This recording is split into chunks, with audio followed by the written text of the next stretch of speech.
ਪ੍ਰਚਾਰਕ ਸੁਚੇਤਨਾ ਸਥਾਨ ਦੇ ਸਮੂਹ ਗੁਰੂ ਪਿਆਰਿਓ, ਗੁਰੂ ਬਖਸ਼ਿਸ਼ ਦੁਹਰਾਈਏ। ਵਾਹਿਗੁਰੂ ਜੀ ਕਾ ਖਾਲਸਾ, ਵਾਹਿਗੁਰੂ ਜੀ ਕੀ ਫਤਿਹ।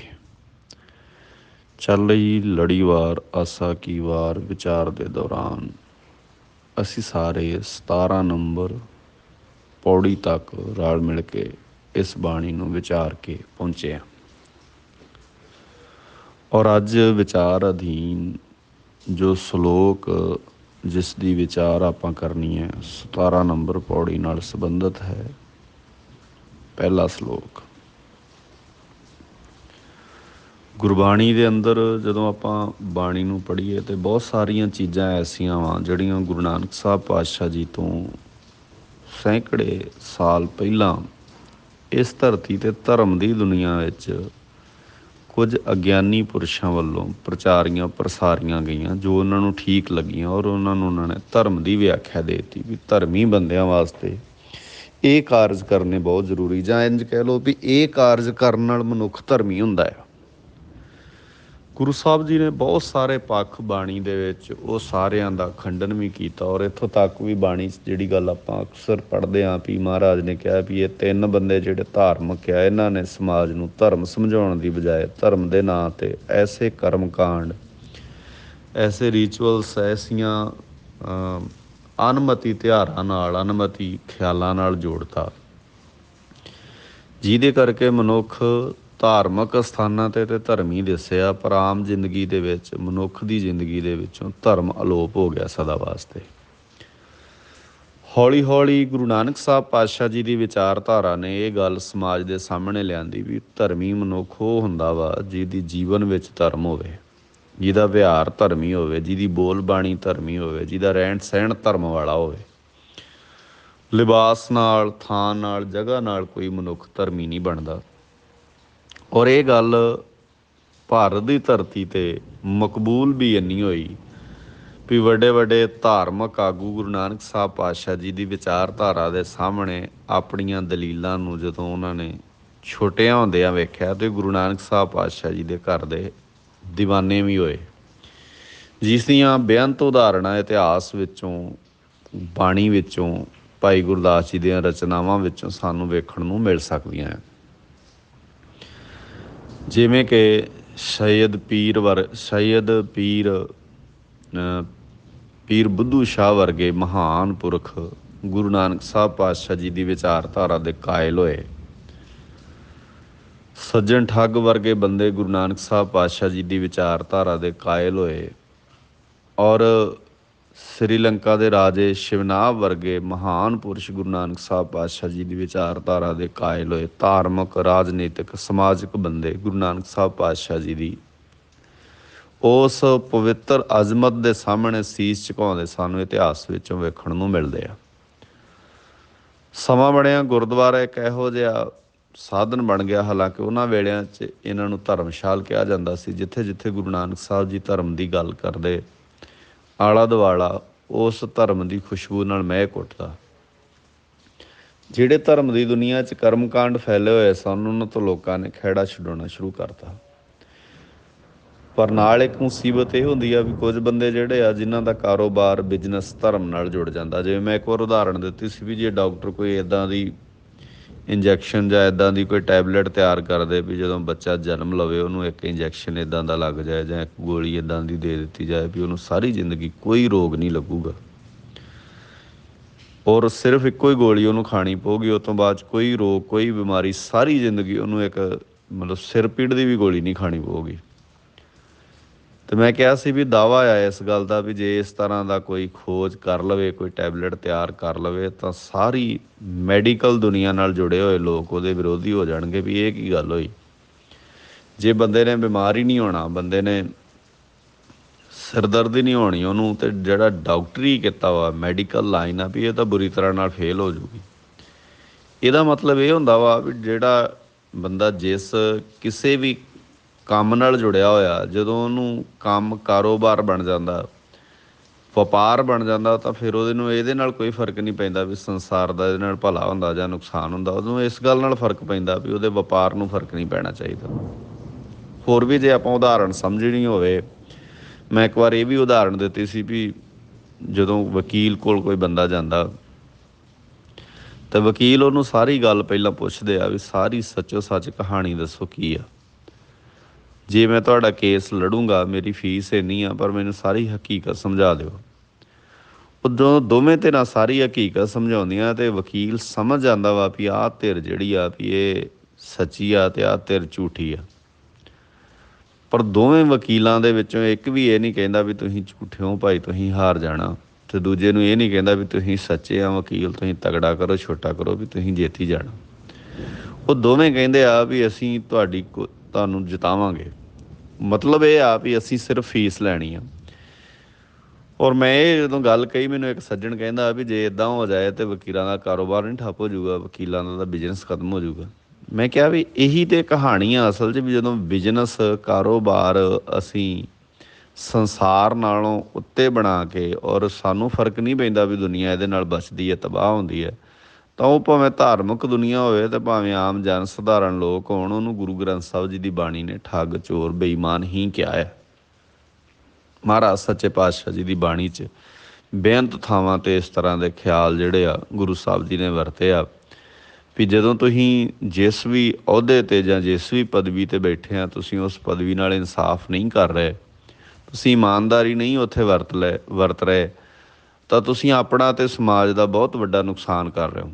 ਤੋ ਧੜਾ-ਧੜ ਵੱਡੇ ਪੱਧਰ 'ਤੇ ਗੁਰੂ ਨਾਨਕ ਸਾਹਿਬ ਪਾਤਸ਼ਾਹ ਜੀ ਦੇ ਨਾਲ ਧਾਰਮਿਕ, ਰਾਜਨੀਤਿਕ, ਆਮ ਹਰ ਤਰ੍ਹਾਂ ਦੇ ਬੰਦੇ, ਵੇਖੋ ਦੌਲਤ ਖਾਂ ਵਰਗਿਆਂ ਦਾ ਗੁਰੂ ਨਾਨਕ ਸਾਹਿਬ ਪਾਤਸ਼ਾਹ ਜੀ ਦੀ ਸਿੱਖੀ ਤੋਂ ਅਜ਼ਮਤ ਤੋਂ ਪ੍ਰਭਾਵਿਤ ਹੋਣਾ ਇਹ ਦੱਸਦਾ ਵੀ ਗੁਰੂ ਨਾਨਕ ਸਾਹਿਬ ਪਾਤਸ਼ਾਹ ਜੀ ਦੀ ਵਿਚਾਰਧਾਰਾ ਨੂੰ ਹਰ ਉਸ ਬੰਦੇ ਨੇ ਅਪਣਾਇਆ, ਜਿਹੜਾ ਬੰਦਾ ਥੋੜ੍ਹਾ ਜਿਹਾ ਵੀ ਆਪਣੀ ਸਮਝ ਨੂੰ, ਸੋਚ ਨੂੰ ਜਿਹੜਾ ਆ ਉਹ ਕਿਸੇ ਨਾ ਕਿਸੇ ਰੂਪ ਵਿੱਚ ਵਰਤਣਾ ਜਾਣਦਾ ਹੈ।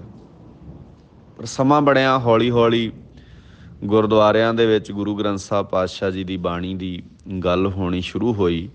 ਹੌਲੀ ਹੌਲੀ ਗੁਰਦੁਆਰੇ ਤੱਕ ਉਹ ਸੀਮਤ ਕਰ ਦਿੱਤੀ ਗਈ, ਫਿਰ ਗੁਰਦੁਆਰਿਆਂ ਵਿੱਚੋਂ ਵੀ ਬੰਦ ਹੋਈ, ਅਤੇ ਸਿੱਖ ਵਿਚਾਰਧਾਰਾ ਨਾਲ ਜੁੜੇ ਹੋਏ ਲੋਕ ਵੀ ਇੱਥੇ ਆਣ ਕੇ ਖਲੋ ਗਏ ਵੀ ਬੰਦਾ ਪਾਠ ਕਰੇ ਅਤੇ ਪਾਠ ਦੀ ਸਮਾਪਤੀ ਕਰੇ, ਬਸ ਇਹ ਧਰਮ ਆ।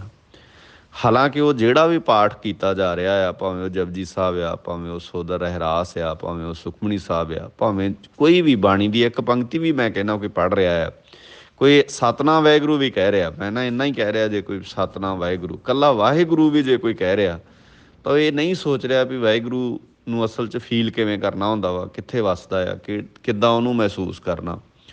ਤਾਂ ਉਹਨਾਂ ਚਿਰ ਤੱਕ ਇਹ ਗੱਲਾਂ ਜਿਹੜੀਆਂ ਸਾਡੀ ਸੁਰਤ ਵਿੱਚ ਨਹੀਂ ਵੱਸਦੀਆਂ, ਜਿੰਨਾ ਚਿਰ ਤੱਕ ਅਸੀਂ ਇਹਨਾਂ ਸਾਰੀਆਂ ਗੱਲਾਂ ਨੂੰ ਗੁਰਮਤਿ ਦੀ ਰੌਸ਼ਨੀ ਵਿੱਚ ਗੁਰੂ ਗ੍ਰੰਥ ਸਾਹਿਬ ਜੀ ਦੇ ਉਸ ਦੀਵੇ ਦੇ ਸਾਹਮਣੇ ਬੈਠ ਕੇ ਨਹੀਂ ਪੜਚੋਲਦੇ। ਸੋ ਦੀਵੇ ਦੀ ਇੱਕ ਇਹ ਜ਼ਿੰਮੇਵਾਰੀ ਬਣ ਜਾਂਦੀ ਹੈ ਵੀ ਜਦੋਂ ਦੀਵਾ ਰੌਸ਼ਨੀ ਫੈਲਾਉਂਦਾ ਤਾਂ ਹਨੇਰਾ ਉੱਥੋਂ ਖਤਮ ਹੋ ਜਾਂਦਾ। ਪਰ ਜਦੋਂ ਦੀਵੇ ਦੇ ਸਾਹਮਣੇ ਅਸੀਂ ਬਹਿਣਾ ਹੀ ਨਹੀਂ ਚਾਹੁੰਦੇ, ਗੁਰੂ ਗਿਆਨ ਦਾ ਦੀਵਾ ਅਸੀਂ ਆਪਣੀ ਜ਼ਿੰਦਗੀ 'ਚ ਬਾਲਣਾ ਹੀ ਨਹੀਂ ਚਾਹੁੰਦੇ, ਤਾਂ ਫਿਰ ਇਹ ਸਮੱਸਿਆ ਜਿਹੜੀ ਆ ਜਿਉਂ ਦੇ ਤਿਉਂ ਬਣੀ ਰਹੂਗੀ। ਔਰ ਉਹਨਾਂ ਸਮੱਸਿਆਵਾਂ ਦੇ ਵਿੱਚੋਂ ਹੀ, ਜਿੱਥੇ ਮੈਂ ਬਹੁਤ ਸਾਰੀਆਂ ਸਮੱਸਿਆਵਾਂ ਦਾ ਜ਼ਿਕਰ ਕਰ ਰਿਹਾ, ਉੱਥੇ ਇੱਕ ਸਮੱਸਿਆ ਇਹ ਸੀ ਵੀ ਧਾਰਮਿਕ ਬੰਦੇ ਨੇ ਦੁਨੀਆ ਦੇ ਸਾਹਮਣੇ ਇੱਕ ਰਿਵਾਜ, ਇੱਕ ਪਿਰਤ, ਇੱਕ ਰੀਤ ਇੱਦਾਂ ਦੀ ਪੈਦਾ ਕਰਤੀ ਵੀ ਜਦੋਂ ਤੁਹਾਡੇ ਬਜ਼ੁਰਗ ਚੜ੍ਹਾਈ ਕਰ ਜਾਣ ਅਤੇ ਉਹਨਾਂ ਦੇ ਨਿਮਿੱਤ ਉਹਨਾਂ ਦਾ ਪ੍ਰਸ਼ਾਦਾ ਧਾਰਮਿਕ ਬੰਦਿਆਂ ਨੂੰ ਛਕਾਓ, ਤਾਂ ਕਿ ਉਹ ਦਰਗਾਹ ਦੇ ਵਿੱਚ ਭੁੱਖੇ ਨਾ ਰਹਿਣ। ਹੁਣ ਇਹ ਗੱਲ ਬੜੀ ਅਜੀਬ ਸੀ, ਜਦੋਂ ਕਿ ਆਪਾਂ ਇਤਿਹਾਸ ਵਿੱਚੋਂ ਪੜ੍ਹਦੇ ਹਾਂ ਵੀ ਗੁਰੂ ਨਾਨਕ ਸਾਹਿਬ ਪਾਤਸ਼ਾਹ ਜਦੋਂ ਹਰਿਦੁਆਰ ਗਏ ਤਾਂ ਮਹਾਰਾਜ ਨੇ ਉੱਥੇ ਬਹੁਤ ਵੱਡਾ ਭਰਮ ਉੱਥੋਂ ਦੇ ਬ੍ਰਾਹਮਣਾਂ ਦਾ, ਉਹਨਾਂ ਦੇ ਬ੍ਰਾਹਮਣਾਂ ਦੇ ਗੜ੍ਹ ਵਿੱਚ ਤੋੜਿਆ ਵੀ। ਮਹਾਰਾਜ ਨੇ ਪਾਣੀ ਜਿਹੜਾ ਆ ਦੂਜੇ ਬੰਨੇ ਨੂੰ ਦੇ ਕੇ ਉਹਨਾਂ ਨੇ ਪੁੱਛਿਆ ਵੀ ਪਾਣੀ ਇੱਧਰ ਕਿਉਂ ਦੇ ਰਹੇ ਹੋ? ਮਹਾਰਾਜ ਨੇ ਕਿਹਾ ਵੀ ਮੇਰੇ 'ਤੇ ਸਵਾਲ ਕਰਨ ਤੋਂ ਪਹਿਲਾਂ ਤੁਸੀਂ ਦੱਸੋ ਵੀ ਪਾਣੀ ਤੁਸੀਂ ਕਿਉਂ ਦੇ ਰਹੇ ਹੋ? ਉਹ ਕਹਿੰਦੇ ਵੀ ਅਸੀਂ ਸੂਰਜ ਨੂੰ ਪਾਣੀ ਪਹੁੰਚਾ ਰਹੇ ਹਾਂ, ਵੀ ਸਾਡੇ ਪਿੱਤਰ ਚੜ੍ਹਾਈ ਕਰ ਗਏ ਆ ਅਤੇ ਇਹ ਸੂਰਜ ਉਹਨਾਂ ਤੱਕ ਉਹ ਪਾਣੀ ਨੂੰ ਪਹੁੰਚਾਉਂਦਾ। ਗੁਰੂ ਨਾਨਕ ਸਾਹਿਬ ਪਾਤਸ਼ਾਹ ਜੀ ਕਹਿੰਦੇ ਵੀ ਮੈਂ ਕਣਕ ਬੀਜ ਕੇ ਆਇਆ ਪੰਜਾਬ, ਅਤੇ ਮੇਰੀ ਕਣਕ ਸੁੱਕ ਰਹੀ ਹੈ। ਸੁਲਤਾਨਪੁਰ ਦੀ ਜਗ੍ਹਾ ਮੈਂ ਇੱਥੋਂ ਪਾਣੀ ਪਹੁੰਚਾ ਰਿਹਾ, ਸੁਲਤਾਨਪੁਰ ਪਾਣੀ ਨਹੀਂ ਮੈਂ ਦੇ ਸਕਿਆ। ਔਰ ਉਹ ਕਹਿੰਦੇ ਵੀ ਕਮਾਲ ਹੋ ਗਈ ਵੀ ਤੁਹਾਡਾ ਪਾਣੀ ਤਾਂ ਵਾਪਸ ਪਈ ਜਾਂਦਾ। ਆਣ ਕੇ ਕਹਿੰਦੇ ਪਾਣੀ ਤਾਂ ਤੁਹਾਡਾ ਵੀ ਵਾਪਸ ਪਈ ਜਾਂਦਾ। ਪਰ ਉਹਨਾਂ ਦੇ ਗੱਲ ਖਾਨੇ 'ਚ ਪਈ। ਕਹਿੰਦੇ ਵੀ ਤੁਹਾਡਾ ਪਾਣੀ ਸੁਲਤਾਨਪੁਰ ਪਹੁੰਚਣਾ ਨਹੀਂ। ਮਹਾਰਾਜ ਕਹਿੰਦੇ ਠੀਕ ਹੈ, ਮੇਰਾ ਨਹੀਂ ਪਹੁੰਚਣਾ ਤਾਂ ਤੁਹਾਡਾ ਕਿਵੇਂ ਪਹੁੰਚੂਗਾ? ਹਾਲਾਂਕਿ ਸੁਲਤਾਨਪੁਰ ਇਸੇ ਧਰਤੀ 'ਤੇ ਆ, ਕਿਸੇ ਨਾ ਕਿਸੇ ਜ਼ਰੀਏ, ਕਿਸੇ ਨਾ ਕਿਸੇ ਸਾਧਨ ਨਾਲ ਸੁਲਤਾਨਪੁਰ 'ਤੇ ਪਾਣੀ ਖੜਿਆ ਜਾ ਸਕਦਾ, ਪਰ ਸੂਰਜ 'ਤੇ ਪਾਣੀ ਕਿਵੇਂ ਖੜਿਆ ਜਾ ਸਕਦਾ? ਉਹਨਾਂ ਦੇ ਹੱਥ ਵਿਚਲੇ ਗੜਵੇ ਡਿੱਗੇ। ਕੁਝ ਨੇ ਗੁਰੂ ਨਾਨਕ ਸਾਹਿਬ ਜੀ ਦੇ ਚਰਨਾਂ 'ਚ ਸਿਰ ਰੱਖਿਆ ਅਤੇ ਕੁਝ ਬੰਦਿਆਂ ਨੂੰ ਲੱਗਿਆ ਵੀ ਇਹ ਬੰਦਾ ਸਾਡੀ ਪਰੰਪਰਾ 'ਤੇ ਸਵਾਲ ਕਰ ਰਿਹਾ, ਸਾਡੀ ਮਰਿਆਦਾ 'ਤੇ ਸਵਾਲ ਕਰ ਰਿਹਾ। ਇਹ ਨਾਸਤਕ ਬੰਦਾ ਆ, ਇਹਦਾ ਧਰਮ ਨਾਲ ਕੋਈ ਸੰਬੰਧ ਨਹੀਂ, ਇਹ ਅੱਜ ਇੱਥੇ ਇਕੱਲਾ ਵਾ, 2 ਜਾਣੇ ਆ, ਕੱਲ੍ਹ ਨੂੰ 4 ਹੋਰ ਰਲ ਜਾਣਗੇ ਅਤੇ ਇਹ ਤਾਂ ਹੌਲੀ ਹੌਲੀ ਸਾਡੀ ਸੱਭਿਅਤਾ ਨੂੰ ਖ਼ਤਮ ਕਰ ਦੇਣਗੇ। ਸੋ ਇਹ ਬਹੁਤ ਸਾਰੀਆਂ ਚੀਜ਼ਾਂ ਇਸ ਤਰ੍ਹਾਂ ਨਾਲ ਵਾਪਰਦੀਆਂ ਵਾ, ਪ੍ਰੋਪੋਗੰਡਾ ਸਿਰਜਿਆ ਜਾਂਦਾ, ਫਿਰ ਸਾਰੀਆਂ ਚੀਜ਼ਾਂ ਉਹਦੇ ਖਿਲਾਫ ਭੁਗਤਾਈਆਂ ਜਾਂਦੀਆਂ, ਸਾਨੂੰ ਜਚਾ ਦਿੱਤੀਆਂ ਜਾਂਦੀਆਂ ਵੀ ਇੱਦਾਂ ਨਹੀਂ ਇੱਦਾਂ ਆ। ਅਤੇ ਬਹੁਤਾ ਸੰਸਾਰ ਦਾ ਹਿੱਸਾ ਜਿਹੜਾ ਆ ਉਹ ਖੁਦ ਨੂੰ ਆਪਣੇ ਆਪ ਨੂੰ ਇੰਨਾ ਸਿਆਣਾ ਬਣਾਉਣ ਲਈ ਜਾਂ ਇੰਨਾ ਸਮਝਦਾਰ ਨਹੀਂ ਹੁੰਦਾ ਵੀ ਉਹ ਸਾਰੀਆਂ ਚੀਜ਼ਾਂ ਨੂੰ ਵੇਖੇ, ਤਾਂ ਉਹ ਵੀ ਇੱਦਾਂ ਹੀ ਮੰਨਣ ਲੱਗ ਪੈਂਦੇ ਆ।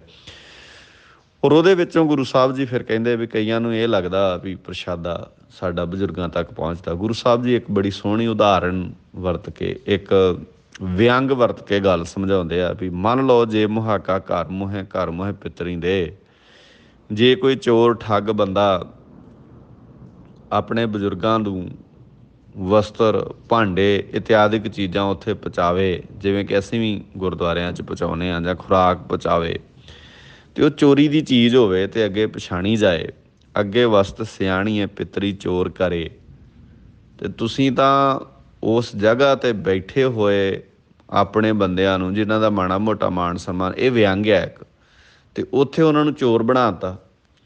ਇਸ ਲਈ ਜਿਹੜੇ ਬੰਦੇ ਇਸ ਤਰ੍ਹਾਂ ਦੀ ਵਿਚਾਰ ਦਿੰਦੇ ਆ ਵੀ ਖਾਧਾ ਪ੍ਰਸ਼ਾਦਾ ਜਾਂ ਪਚਾਇਆ ਜਿਹੜਾ ਪ੍ਰਸ਼ਾਦਾ ਧਾਰਮਿਕ ਬੰਦਿਆਂ ਨੂੰ ਖਵਾਇਆ, ਹਾਲਾਂਕਿ ਇਹ ਬਿਮਾਰੀ ਸਾਡੇ ਵਿੱਚ ਵੀ ਆ ਗਈ ਹੌਲੀ ਹੌਲੀ, ਕਿਉਂਕਿ ਅਸੀਂ ਵੀ ਇਹ ਨਾ ਇੱਕ ਸਾਡੇ ਸਾਰਿਆਂ ਵਾਸਤੇ ਬੜੇ ਬੰਦੇ ਇਸ ਗੱਲ ਤੋਂ ਕਈ ਵਾਰ ਪਰੇਸ਼ਾਨ ਵੀ ਹੁੰਦੇ ਆ, ਕਿਉਂਕਿ ਅਸੀਂ ਸਾਰੇ ਨਾ ਇਹਨੂੰ ਇੱਦਾਂ ਸਮਝਣ ਲੱਗ ਪਏ ਵੀ ਸ਼ਾਇਦ ਇਹ ਕਮਾਈ ਦਾ ਸਾਧਨ ਆ, 4 ਪੈਸੇ ਆਉਂਦੇ ਆ ਇਹਦੇ ਨਾਲ।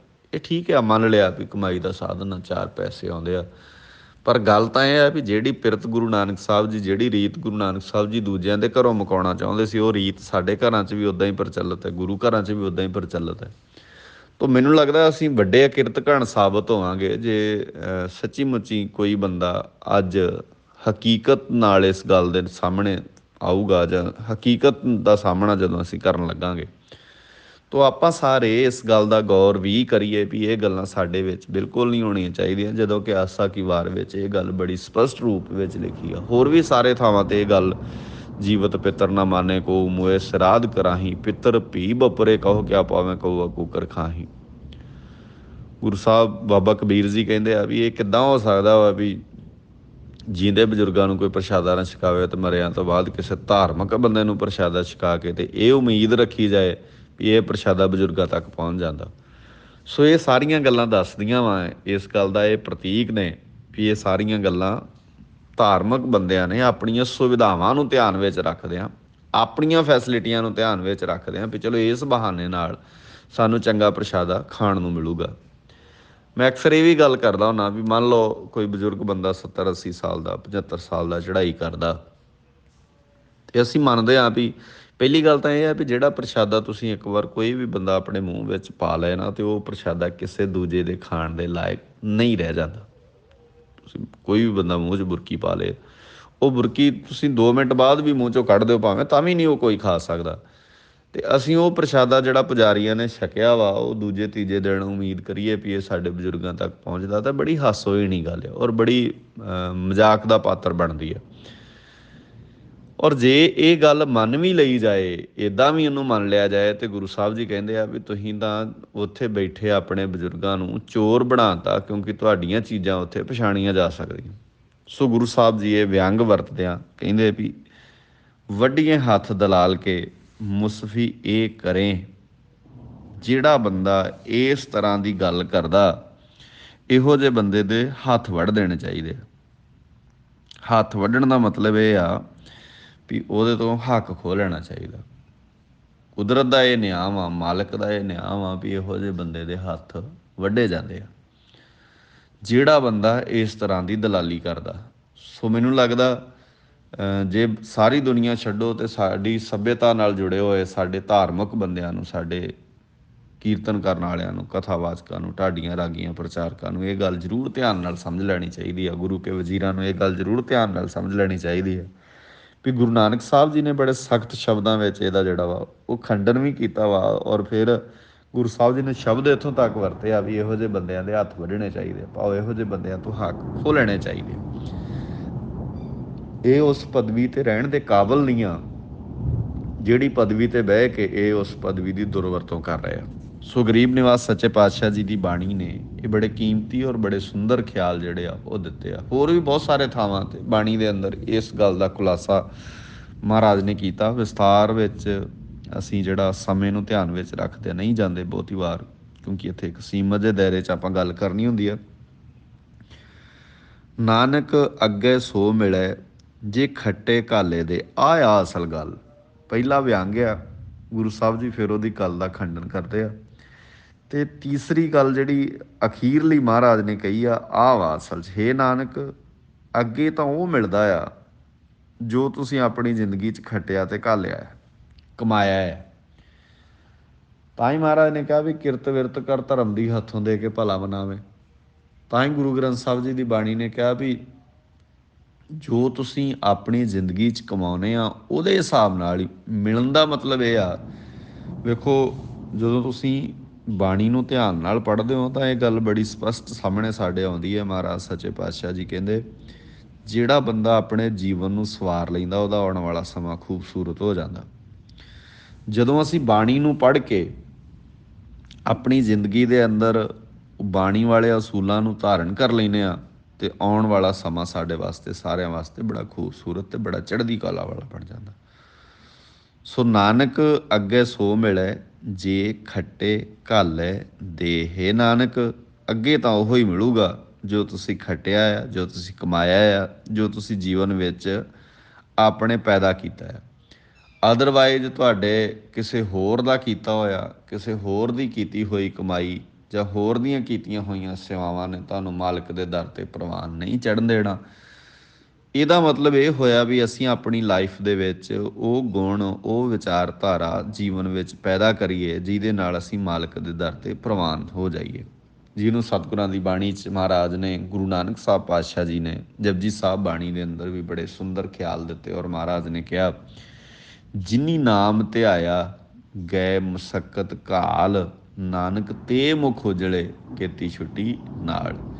ਹੇ ਨਾਨਕ ਉਹ ਮੁਖ ਉਜਲੇ ਨੇ ਜਿਨ੍ਹਾਂ ਨੇ ਗੁਰੂ ਦੀ ਘਾਲ ਕਮਾਈ ਆਪਣੇ ਜੀਵਨ ਦੇ ਵਿੱਚ ਪੈਦਾ ਕਰ ਲਈ ਹੈ ਤੇ ਉਹ ਬੁਰਾਈਆਂ ਤੋਂ ਸਦਾ ਵਾਸਤੇ ਛੁੱਟ ਜਾਂਦੇ। ਕੀਤੀ ਛੁੱਟੀ ਨਾਲ ਉਹ ਆਪਣੇ ਆਪ ਨੂੰ ਬੁਰਾਈਆਂ ਵਾਲੇ ਬੰਨਿਓ ਸਦਾ ਵਾਸਤੇ ਦੂਰ ਕਰ ਲੈਂਦੇ ਆ। ਬੁਰਾਈਆਂ ਵਾਲੇ ਬੰਨਿਓ ਉਹਨਾਂ ਦਾ ਖਹਿੜਾ ਸਦਾ ਵਾਸਤੇ ਛੁੱਟ ਜਾਂਦਾ, ਚੰਗਿਆਈਆਂ ਉਹਨਾਂ ਦੀ ਜ਼ਿੰਦਗੀ ਦਾ ਹਿੱਸਾ ਬਣ ਜਾਂਦੀਆਂ। ਸੋ ਅੱਜ ਦੇ ਸਲੋਕ ਦੇ ਜਿਹੜੇ ਵਿਚਾਰ ਆ ਉਹ ਵੀ ਇਹ ਆ ਵੀ ਇਸ ਵਿਚਾਰਧਾਰਾ ਨੂੰ ਜ਼ਿੰਦਗੀ 'ਚ ਚੁੱਕੀ ਫਿਰਨ ਨਾਲੋਂ ਵੀ ਆਹ ਚੀਜ਼ ਅੱਗੇ ਪਹੁੰਚਾਉਣ ਨਾਲ, ਬਜ਼ੁਰਗਾਂ ਦਾ ਪ੍ਰਸ਼ਾਦਾ ਛਕਾਉਣ ਨਾਲ, ਬਜ਼ੁਰਗਾਂ ਦੀਆਂ ਚੀਜ਼ਾਂ ਦੇਣ ਨਾਲ, ਜਿਵੇਂ ਗੁਰਦੁਆਰਿਆਂ ਤੱਕ ਆ ਗਿਆ। ਕਈ ਵਾਰ ਹੈਰਾਨਗੀ ਹੁੰਦੀ ਆ ਵੀ ਤੁਸੀਂ ਵੇਖੋ ਬਾਪੂ ਚੜ੍ਹਾਈ ਕਰ ਜਾਏ, 10ਵੇਂ ਦਿਨ ਭੋਗ ਪਾਉਂਦੇ ਆ, ਉਸ ਵੇਲੇ ਅਸੀਂ ਗੁਰਦੁਆਰੇ ਬਿਸਤਰਾ ਜੋੜਾ ਲਈ ਫਿਰਦੇ ਹਾਂ ਵੀ ਬਾਪੂ ਜੀ ਦਾ ਜੋੜਾ ਆ। ਕਿੱਡੀ ਹੈਰਾਨਗੀ ਦੀ ਗੱਲ ਆ। 9 ਦਿਨ ਬਾਪੂ ਜੀ ਕਿੱਥੇ ਰਹੇ ਫਿਰ ਜੇ ਤੁਸੀਂ ਅੱਜ ਜੋੜਾ ਦੇ ਰਹੇ ਹੋ, ਅੱਜ ਤੁਸੀਂ ਬਿਸਤਰਾ ਦੇ ਰਹੇ ਹੋ, ਅੱਜ ਤੁਸੀਂ ਮੰਜਾ ਦੇ ਰਹੇ ਹੋ, ਤੇ 9 ਦਿਨ ਬਾਪੂ ਨੇ ਕਿੱਦਾਂ ਕੱਢੇ ਹੋਣਗੇ। ਤੇ ਜੇ 9 ਦਿਨ ਬਾਪੂ ਨੇ ਕੱਢ ਲਏ ਨੇ ਤੇ ਹੁਣ ਰਹਿੰਦੀ ਜ਼ਿੰਦਗੀ ਵੀ ਬਾਪੂ ਕੱਢ ਲੂਗਾ। ਦੂਜੀ ਗੱਲ, ਸਾਨੂੰ ਕੌਣ ਦੱਸੇ ਵੀ ਭਾਈ ਸਰੀਰ ਨਹੀਂ ਬਾਪੂ ਦਾ ਰਿਹਾ। ਇਹ ਜੋੜਾ ਪਾਉਣ ਵਾਲਾ ਸਰੀਰ ਤੁਹਾਨੂੰ ਲੱਗਦਾ ਵੀ ਜੋੜਾ ਪਾਇਆ ਜਾ ਸਕਦਾ ਹੈ। ਔਰ ਕਈ ਵਾਰ ਤਾਂ ਬੜੀ ਹਾਸ ਹੋਈ ਨਹੀਂ ਗੱਲ, ਮੈਨੂੰ ਇੱਕ ਵਾਰ ਇੱਕ ਗ੍ਰੰਥੀ ਵੀਰ ਨੇ ਦੱਸੀ, ਕਹਿੰਦਾ ਸਾਡੇ ਪਿੰਡ ਇੱਕ ਜੋੜਾ ਲੈ ਕੇ ਆ ਗਏ ਜੀ, ਬਜ਼ੁਰਗਾਂ ਦਾ ਜੋੜਾ, ਤੇ ਉਹ ਗ੍ਰੰਥੀ ਸਿੰਘ ਦਾ ਪੈਰ ਥੋੜ੍ਹਾ ਵੱਡਾ ਸੀ ਤੇ ਜੋੜਾ ਛੋਟਾ ਲਿਆਏ। ਔਰ ਉਹ ਗ੍ਰੰਥੀ ਨੂੰ ਅਸੀਂ ਕੀ ਸਮਝਦੇ ਹਾਂ, ਸਾਡੀ ਜਿਹੜੀ ਹਾਲਤ ਆ ਸਾਨੂੰ ਪਤਾ ਹੀ ਆ ਸਾਰਿਆਂ ਨੂੰ। ਉਹ ਉਹਨੂੰ ਕਹਿਣ ਜੋੜਾ ਪਾਓ, ਕਹਿੰਦੇ ਜੋੜਾ ਮੇਰੇ ਆਉਂਦਾ ਨਹੀਂ। ਕਹਿੰਦੇ ਨਹੀਂ ਭਾਵੇਂ ਇੱਕ ਵਾਰ ਜ਼ਰੂਰ ਪਾ, ਕਿਉਂਕਿ ਗ੍ਰੰਥੀ ਦੇ ਪਾਇਆ ਬਾਪੂ ਕੋਲ ਪਹੁੰਚਣਾ। ਸੋ ਇਹ ਬੜੀਆਂ ਹਾਸ ਹੋਣੀਆਂ ਘਟਨਾਵਾਂ ਕਈ ਵਾਰ ਸਾਡੇ ਨਾਲ ਜੁੜ ਜਾਂਦੀਆਂ। ਅਤੇ ਉਹ ਕਹਿੰਦੇ ਵੀ ਗ੍ਰੰਥੀ ਵਿਚਾਰੇ ਦੇ ਪੈਰ ਛਲਾਤੇ ਉਹਨਾਂ ਨੂੰ ਜੋੜਾ ਪਾਉਣ ਦੇ ਚੱਕਰ 'ਚ ਵੀ ਨਹੀਂ ਪਾਉਣਾ ਹੀ ਪਾਉਣਾ ਆ ਜੋੜਾ, ਕਿਉਂਕਿ ਜੇ ਜੋੜਾ ਪਾਓਗੇ ਤਾਂ ਫਿਰ ਬਾਪੂ ਤੱਕ ਹੀ ਪਹੁੰਚਣਾ। ਸੋ ਇਹੋ ਜਿਹੀਆਂ ਮਨਮਤਾਂ ਤੋਂ ਬਚੀਏ ਤਾਂ ਹੀ ਜਿਹੜੀ ਸਾਡੀ ਆਉਣ ਵਾਲੀ ਪੀੜ੍ਹੀ ਆ ਨਾ, ਨੌਜਵਾਨ ਆ ਜਿਹੜੇ ਸਮਝਦਾਰ ਆ, ਪੜ੍ਹੇ ਲਿਖੇ ਜਿਹੜੇ ਬੱਚੇ ਆ ਸਾਡੇ, ਤਾਂ ਹੀ ਸ਼ਾਇਦ ਸਾਡੀ ਇਸ ਗੱਲ ਨੂੰ ਉਹ ਸੁਣਨਾ ਪਸੰਦ ਨਹੀਂ ਕਰਦੇ, ਕਿਉਂਕਿ ਅਸੀਂ ਬਹੁਤ ਸਾਰੇ ਕਰਮਕਾਂਡ ਚੁੱਕੀ ਫਿਰਦੇ ਹਾਂ। ਗੁਰੂ ਬਾਬਾ ਮਿਹਰ ਕਰੇ ਬਾਣੀ ਦੀ ਰੋਸ਼ਨੀ ਵਿੱਚ ਜ਼ਿੰਦਗੀ ਜੀਏ, ਹੋਰਨਾਂ ਤੱਕ ਗੁਰਬਾਣੀ ਦੀ ਰੋਸ਼ਨੀ ਲੈ ਕੇ ਜਾਈਏ। ਸਭਨਾਂ ਦਾ ਧੰਨਵਾਦ। ਭੁੱਲਾਂ ਚੁੱਕਾਂ ਲਈ ਖਿਮਾ। ਵਾਹਿਗੁਰੂ ਜੀ ਕਾ ਖਾਲਸਾ, ਵਾਹਿਗੁਰੂ ਜੀ ਕੀ ਫਤਿਹ।